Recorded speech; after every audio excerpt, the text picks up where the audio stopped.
Hey, it's Arcsecond. In this video, I'll cover my thoughts on the new Diana. They changed her passive from always granting you 20% attack speed to granting you 20% attack speed for next 3 attacks after using an ability.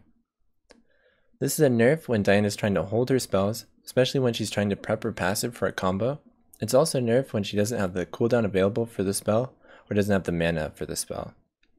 To address the mana issues, Moonsilver Blade now restores 15% of Diana's AP and mana. With these changes in mind, now that Diana has extra mana within her kit and less attack speed, we might want to adjust the build. The most efficient way for AP champions to gain attack speed and in runes is from marks. So we have to value the attack speed marks over the magic pen ones.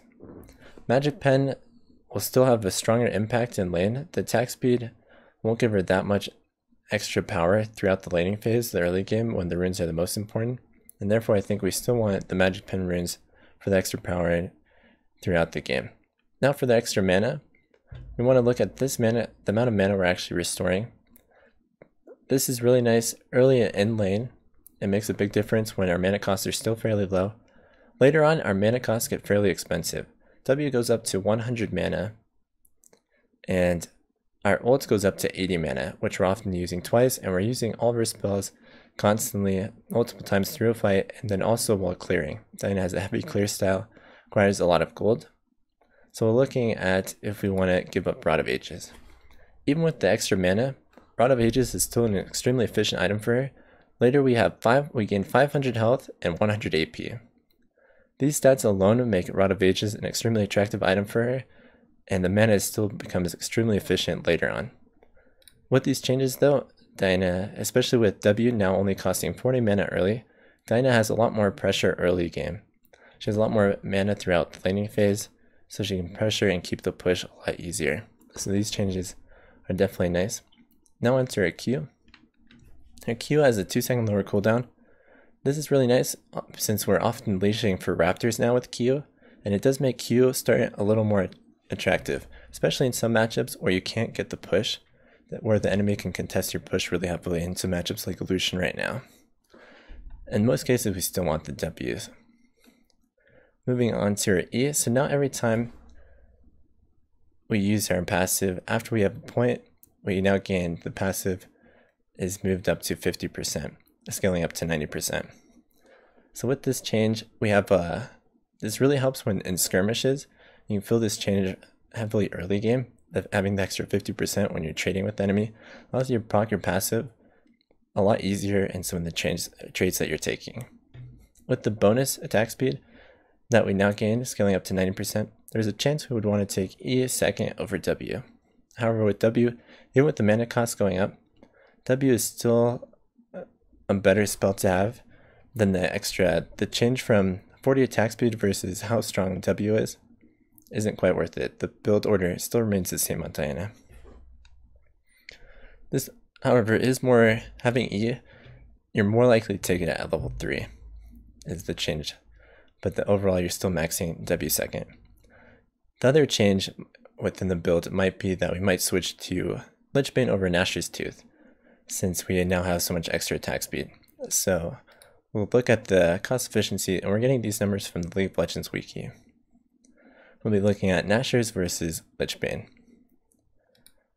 Generally, we already looked at Rod of Ages, how good this item is. If we're going Rod of Ages into Lichbane, for example, we're starting to get some diminishing returns on mana.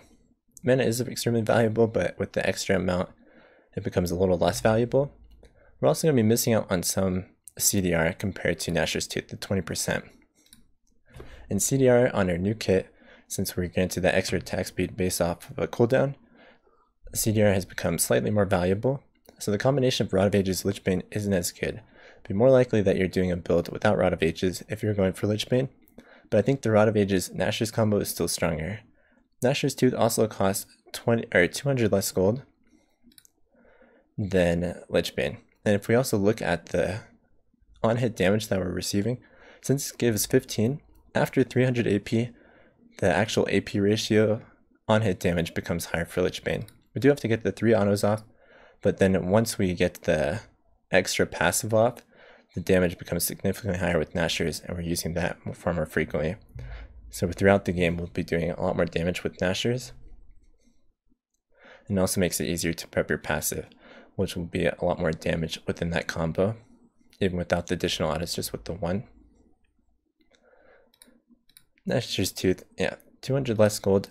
The other part from Lichbane is the 7% bonus movement speed.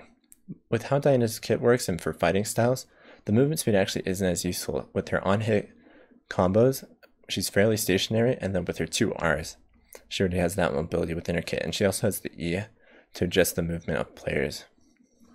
So the movement speed isn't quite as efficient. If we're able to fully utilize Nashers, we're still getting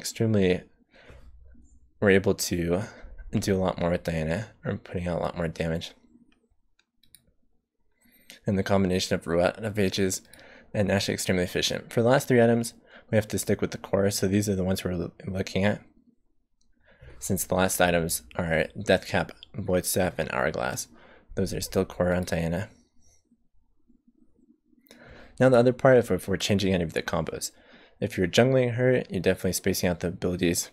At towers, if you can, you'll be throwing out abilities. The one that's really nice to use to space out abilities is queuing a minion wave or something, and then using some autos, and then using R, and then you have your passive reset. Overall, these changes are really nice for Diana. I think it helps the most. Early, her skirmish and the amount of mana she has in lane is really nice, and I'm definitely enjoying the changes overall.